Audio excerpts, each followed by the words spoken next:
समुद्र की लहरों में जहां रोज नया सवेरा आता है, वहीं एक छुपी हुई दुनिया भी है। संभाली पायरेसी की दुनिया, जहां जो लोग आमतौर पर खलनायक माने जाते हैं, क्या वही कभी कभार हीरो भी होते हैं।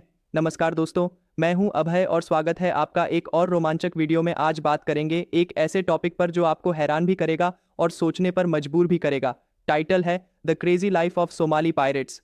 आर दे हीरोज और विलन्स। सबसे पहले जानिए, एक चौंकाने वाली बात, संभाली पायरेसी अपने चरम पर थी जब 20वीं सदी के अंत और 21वीं सदी की शुरुआत में हर साल लगभग 50 से 70 व्यापारी जहाज़ों को इस समुद्र में रोक लिया जाता था। इसे पायरेसी हॉटस्पॉट कहा गया और मीडिया में हेडलाइंस इसी बयान से बनने लगी।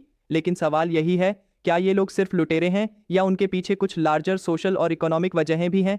आइए समझते हैं इस कहानी को लेयर्स में। पहली लेयर, आर्थिक तंगी और सरकारी नाकामियां। सोमालिया 20 साल तक गृह युद्ध और आतंकवाद का शिकार रहा। उनकी फिशरी इंडस्ट्री समुद्र की अनियंत्रित फिशिंग की वजह से टूट चुकी थी। इंटरनेशनल फिशिंग फ्लीट्स बेरोक टोक मछली मार लेते थे। लोकल मछुआरे बेरोजगार हो गए और उनमें फ्रस्ट्रेशन पैदा हुआ। जिन हालात में जी रहे थे उसमें पायरेसी उनके लिए इनकम का सबसे आसान रास्ता बन गया। दूसरी लेयर, पानी में कानून का अभाव। समुद्र में कोई इफेक्टिव कोस्ट गार्ड नहीं था। इंटरनेशनल वाटर्स में जुरिस्डिक्शन का सवाल था, इसलिए पायरेट्स अक्सर बच निकलते।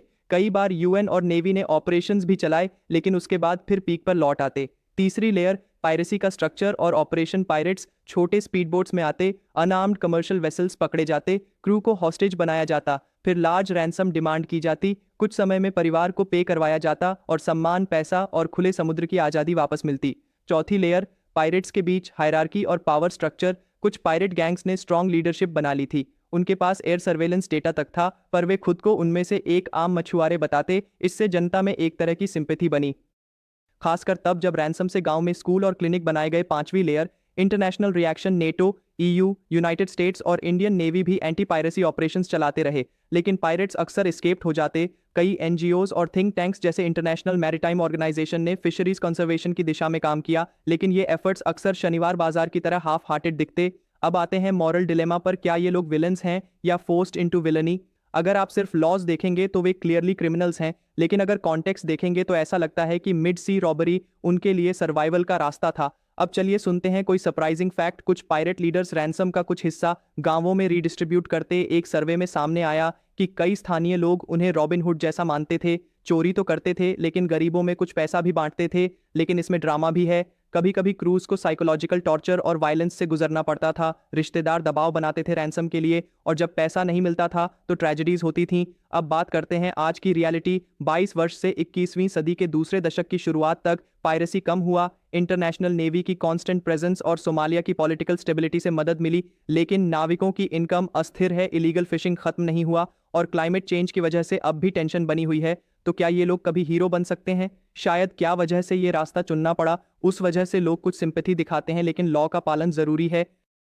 विलन होना आसान है, लेकिन हीरो बनने के लिए बदलाव लाना जरूरी होता है। वीडियो को खत्म करते हैं एक पावरफुल लाइन के साथ। समुद्र की लहरें शांत हो सकती हैं, लेकिन जब भूख और न्याय का सवाल उठे तो यही लहरें अवधि की गूंज बन सकती हैं। अगर आपको वीडियो इन्फॉर्मेटिव और उत्साहजनक लगा हो तो कृपया लाइक करें, चैनल को सब्सक्राइब करें और नीचे कमेंट में लिखें, क्या आप सोचते हैं कि सोमाली पायरेट सर्कमस्टेंसेस के कारण हीरोज बन गए थे या फिर भी विलेंस ही रहे? आपके जवाबों का बेसब्री से इंतजार रहेगा। वीडियो देखने के लिए धन्यवाद। मिलते हैं अगले वीडियो में एक और दमदार टॉपिक के साथ। तब तक के लिए सेफ रहें और सोच समझकर कदम उठाएं। जय हिंद। हम अपने इस वीडियो को यहीं पे कंक्लूड करते हैं। आपका सपोर्ट, आपका शेयर मेरे लिए फ्यूल का काम करेगा। इस जर्नी में मैं उतनी मेहनत, उतनी एफर्ट और लगा पाऊंगा। सो प्लीज आप इस वीडियो को जरूर शेयर करना। Comment down if you have any query, share this video. Thank you so much. तो अब मिलते हैं अपने अगले वीडियो में। Till then, work hard, stay healthy and keep studying. I am Abhay, signing off. जय श्री कृष्णा।